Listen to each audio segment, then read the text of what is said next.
आज Doubtnut app download करें। Doubtnut पर अपने सभी गणित, रसायन विज्ञान, भौतिक विज्ञान और जीव विज्ञान के डाउट्स का करो सफाया। बस प्रश्न की फोटो खींचो, एक ही प्रश्न को क्रॉप करो और तुरंत वीडियो सोल्यूशन पाओ। अभी डाउनलोड करें।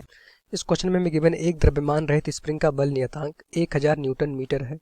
इसके दोनों सिरों से m1 बराबर 100 ग्राम व m2 बराबर 200 ग्राम द्रव्यमान के कण बंधे हैं। यदि कणों को अपनी अपनी माध्य स्थितियों से विस्थापित करके छोड़ दिया जाए तो निकाय के दोलन की आवृत्ति ज्ञात करनी है। ठीक, क्या बताना है? निकाय के दोलन की आवृत्ति ज्ञात करनी है। तो यहाँ से हमने अपना डायग्राम बना लिया। इस डायग्राम में क्या देख पा रहे हैं? हमारे पास एक स्प्रिंग है जिसका बल नियतांक हमें गिवन था 1000 न्यूटन पर मीटर। ठीक, इसका मान क्या था? 1000 न्यूटन पर मीटर स्प्रिंग का बल नियतांक। अब क्वेश्चन में कह रहा है कि इसके दोनों किनारों पे स्प्रिंग के दो द्रव्यमान बंधे हैं m1 m2। m1 की वैल्यू हमें गिवन है कितना? अगर यहाँ पे देखें m1 की वैल्यू हमें गिवन है 100 ग्राम, इसको लिख सकते हैं gm। ठीक, m2 भी हमें गिवन है कितना? m2 बराबर है हमारे पास क्वेश्चन में गिवन है 200 ग्राम, ये हमें ग्राम में गिवन है।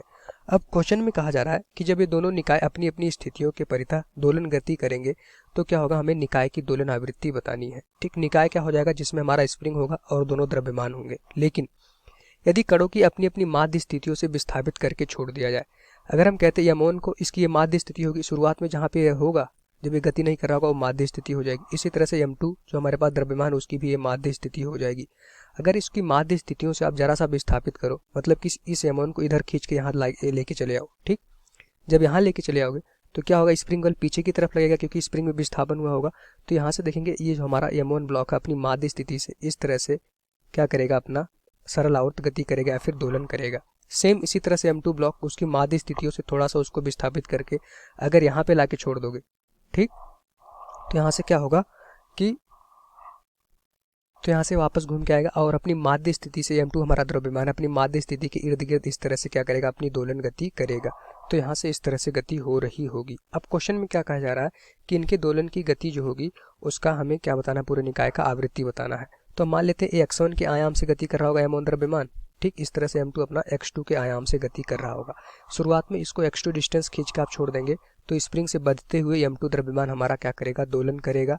ठीक, इसी तरह से m1 द्रव्यमान भी इस तरह से अपना दोलन गति कर रहा होगा। लेकिन एक चीज जो यहाँ पे सबसे इंपॉर्टेंट है, इस पूरे निकाय का जो द्रव्यमान केंद्र होगा, मतलब कहीं बीचों बीच आएगा यहाँ पे स्प्रिंग पे, वो हमेशा स्थिर रहेगा। ये हमेशा जो द्रव्यमान केंद्र रहता है वो हमारा गति नहीं करता, ये हमेशा स्थिर रहता है। ठीक, यहाँ पे इतना हम जानते हैं। अब यहाँ पे स्थिर द्रव्यमान केंद्र हमारा यहीं पे रहेगा, फिर ये गुटके दोनों अपने अलग अलग विस्थापन से इस तरह से अपना दोलन गति कर रहे होंगे। तो यहाँ पे अगर देखें उसका जो सूत्र होता है T बराबर क्या हो जाएगा? आवर्तकाल का 2 पाई, इस पूरे निकाय का 2 पाई अंडर रूट m/k होता है। लेकिन यहाँ पे दो द्रव्यमान लगे हैं तो इसके जो तुल्य द्रव्यमान उसको म्यू बोल सकते हैं बटे इफेक्टिव द्रव्यमान बटे क्या हो जाएगा? k। ठीक, अब यहाँ पे हमें म्यू की वैल्यू निकालनी है। हमें क्या बताना था? दोलन आवृत्ति इस पूरे निकाय की। तो इस पूरे निकाय के दोलन का जो आवर्तकाल होगा T बराबर 2 pi under root mu by k होता है। कोई भी स्प्रिंग से अगर द्रव्यमान बंधा है तो उसके दोलन का आवर्तकाल कितना होता है? T बराबर 2 पाई अंडर रूट m/k। अगर एक द्रव्यमान होता तो म्यू की जगह पे क्या हो जाता? हमारा m। लेकिन इसके दोनों किनारों पे हमारे पास दो द्रव्यमान लगे हैं और दोनों दोलन गति कर रहे थे और इनका द्रव्यमान केंद्र स्थिर था। इसका मतलब यहाँ पे जो तुल्य द्रव्यमान हो जाएगा उसकी वैल्यू हो जाएगी म्यू। ठीक, अब म्यू बराबर होता है, अगर यहाँ पे देखें तो 1/म्यू, अगर देखें 1/म्यू बराबर क्या होता है? 1/m1 plus 1/m2। ठीक, 1/म्यू बराबर हो जाएगा 1/m1 1/m1 प्लस 1/m2। ठीक, इस तरह से इसको हम सॉल्व करते हैं, म्यू की वैल्यू फाइंड आउट करते हैं। म्यू क्या है? इसको बोला जाता है तुल्य द्रव्यमान। जैसे हम उसमें पढ़ते हैं जब अपना करंट इलेक्ट्रिसिटी पढ़ते हैं तो उसमें जिस तरह से अगर हमारे पास दो जो प्रतिरोध रहते हैं अगर समांतर क्रम में लगा दिए जाए तो उनका तुल्य प्रतिरोध कितना होता है? 1/r बराबर 1/r1 प्लस 1/r2। इसी तरह से हमारे पास यहाँ पे दो द्रव्यमान समझिए समांतर क्रम में एक ही स्प्रिंग से बंधे हुए हैं तो उनका तुल्य द्रव्यमान कितना हो जाएगा? 1/m1 plus 1/m2। ठीक, तो 1/म्यू बराबर आ जाएगा, यहाँ से अगर सॉल्व करेंगे तो इसकी वैल्यू हो जाएगी m1 प्लस m2 बटे क्या हो जाएगा? यहाँ पे नीचे हमारे पास आ जाएगा m1 इंटू m2। हमें म्यू की वैल्यू चाहिए थी, म्यू बराबर यहाँ से आ जाएगा हमारे पास m1 m2 बटे यहाँ पे क्या हो जाएगा हमारे पास? अगर यहाँ पे देखें तो म्यू बराबर आ गया m1 m2 बटे क्या हो जाएगा हमारे पास? m1 plus m2। सारी वैल्यू पुट कर दीजिए। m1 की वैल्यू कितनी गिवन है? 100 ग्राम, अभी 100 में रहने देते हैं। m2 की वैल्यू कितनी है? 200। ठीक, अब यहाँ से देखेंगे m1 हमारा पास हो जाएगा 100 प्लस यहाँ पे हो जाएगा हमारे पास 200। तो इसकी वैल्यू अगर पूरा सॉल्व करोगे तो इसका मान आ जाएगा 200/3। ठीक, ये हमारा म्यू आ गया।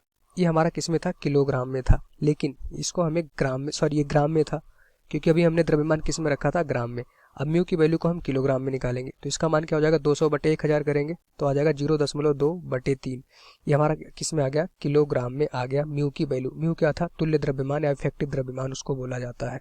ठीक, अब यहाँ पे देखेंगे सारी चीजें हमें पता है। हमें क्या निकालना था, दोलन की आवृत्ति। हमें पता है जो आवृत्ति होती है उसको एफ से प्रदर्शित करते हैं, वो हमारा व्युत्क्रमानुपाती होता है। ठीक है, ठीक, तो यहाँ से देख सकते हैं एफ बराबर क्या हो जाएगा हमारे पास, 1/t। ठीक, तो 1/t करोगे तो यहाँ से वैल्यू कितनी हो जाएगी, 1/2 by under root mu by under root k by mu हो जाएगा। ठीक, अब सारी वैल्यू यहाँ पे आप पुट करके अपना आंसर निकाल लेंगे। तो यहाँ से आप पुट करेंगे एफ बराबर आ जाएगा 1/2 इंटू पाई। अगर यहाँ पे पाई की वैल्यू आप पुट करेंगे तो इसका मान कितना हो जाएगा, 2 इंटू पाई का मान होता है 3.14 इंटू अंडर रूट के की वैल्यू क्वेश्चन में हमें गिवन है कितना, 1000 न्यूटन पर मीटर। ठीक, और यहाँ पे म्यू की वैल्यू हमने निकाल ली किलोग्राम में, तो ऊपर चला जाएगा हमारे पास 3 हो जाएगा, बटे आ जाएगा 0.2। इसको पूरा आप सॉल्व करेंगे तो आपको इस पूरे निकाय के दोलन की आवृत्ति मिल जाएगी। इसको आप पूरा सॉल्व कर लेंगे तो इसका मान आ जाएगा हमारे पास 19.5। दोलन जो आवृत्ति होती है उसका मात्रा क्या होता है, हर्ट्ज। ठीक, इसको HZ लिख देते हैं, हर्ट्ज इसको बोला जाता है। तो इस तरह से हमारे पास ये क्वेश्चन का आंसर हो जाएगा।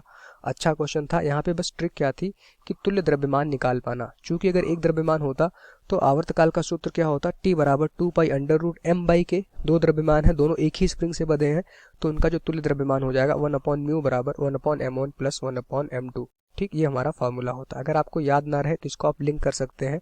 जिस तरह से हमारे पास समांतर क्रम में दो प्रतिरोध जोड़े जाते हैं तो उनका तुल्य प्रतिरोध कितना हो जाता है, 1/r1 प्लस 1/r2। उसी तरह से ये दोनों द्रव्यमान अगर देखा जाए तो समांतर क्रम में है। ठीक, चूंकि एक ही स्प्रिंग से बंधे हैं दोनों अलग अलग, तो ये हमारा हो जाएगा। अब इस तरह से इनकी वैल्यू हमारे पास सॉल्व करके हम निकाल लेंगे।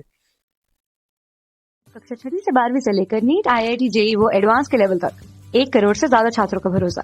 आज ही डाउनलोड करें डाउटनेट ऐप या व्हाट्सएप करें अपने सारे डाउट्स 8400 400 400 पर।